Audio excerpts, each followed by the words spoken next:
ఈ రోజు మీతో ఒక ముఖ్యమైన విషయం మాట్లాడాలని ఆశపడుతున్నాను.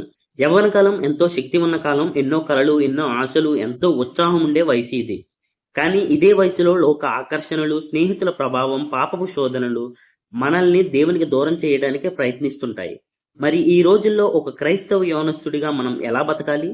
దేవుని వాక్యం మనకు ఏం చెబుతుంది? బైబిల్లో ప్రసంగి గ్రంథం 12వ అధ్యాయం 1వ వచనంలో ఒక చక్కని మాట వ్రాయబడింది. దుర్దినములు రాకముందే ఇప్పుడు యవ్వన కాలమందే నీ సృష్టికర్తను స్మరణకు తెచ్చుకొనుము. చాలా మంది ఏమనుకుంటారంటే, ఇక వయసు ఉంది కదా, ముసలి వాళ్ళం అయ్యాక ప్రార్థన చేసుకోవచ్చు, దేవుని దగ్గరికి వెళ్ళొచ్చు, ఇప్పుడు లైఫ్ ఎంజాయ్ చేద్దాం అనుకుంటారు. కానీ ప్రియ యవనస్తుడా, యవ్వన కాలంలో ఉండే శక్తి, సమయం దేవునికి ఇస్తే ఆయన నీ జీవితాన్ని ఒక అద్భుతమైన ఆశీర్వాదంగా మారుస్తాడు. నీ బలాన్ని లోకానికి కాదు, దేవుని మహిమ కొరకు ఉపయోగించు. పరిశుద్ధత. కీర్తనల గ్రంథం 119:9లో ఇలా రాయబడి ఉంది, యవనస్తులు దేని చేత తమ నడతను శుద్ధపరచుకొందురు? దేవుని వాక్యమును బట్టి దానిని జాగ్రత్తగా చూచుకున్నట్టు చేతనే కదా. ఈ రోజుల్లో ఇంటర్నెట్, సోషల్ మీడియా, తప్పుడు స్నేహాలు మన మనస్సులను పాడు చేస్తున్నాయి. ఎవరూ చూడట్లేదు కదా అని మనం చేసే రహస్య పాపాలు దేవుడు చూస్తున్నాడు. యేసేపు జీవితాన్ని ఒక్కసారి జ్ఞాపకం చేసుకోండి. అంత చిన్న వయసులో శోధనలు వచ్చినప్పుడు నేను దేవునికి విరోధముగా ఎలా పాపం చేయగలను అని పాపానికి దూరంగా పారిపోయాడు. అందుకే దేవుడు అతన్ని ఐగుప్తు దేశానికి ప్రధానిగా హెచ్చించాడు. నువ్వు పరిశుద్ధంగా ఉంటే దేవుడు నిన్ను కూడా ఉన్న స్థానంలో నిలబెడతాడు.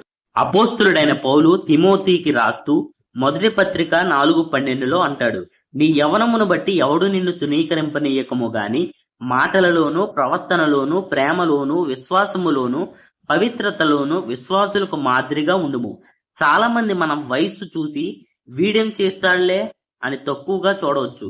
కానీ ప్రవర్తన ద్వారా, నీ మాటల ద్వారా నువ్వు యేసయ్యను లోకానికి చూపించాలి.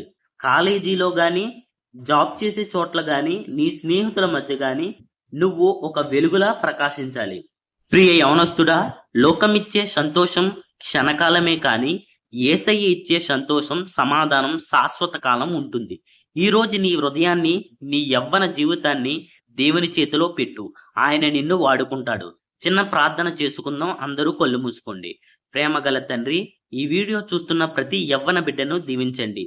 లోక ఆకర్షణల నుండి వారిని తప్పించి యేసేపులాగా, తిమోతిలాగా మీ కొరకు రోషం కలిగి జీవించే కృప దయచేయండి. యేసు నామంలో అడుగుతున్నాం తండ్రి, ఆమెన్. ఈ సందేశం మీకు ఆశీర్వాదకరంగా ఉంటే మీ స్నేహితులకు, ఇతర యవనస్తులకు షేర్ చేయండి. మరిన్ని ఆధ్యాత్మిక సందేశాల కొరకు మన జీజస్ సర్వెంట్ ఛానల్ని ఇప్పుడే సబ్స్క్రైబ్ చేసుకోండి. దేవుడు మిమ్మల్ని దీవించును గాక. ఆమెన్. Praise the lord.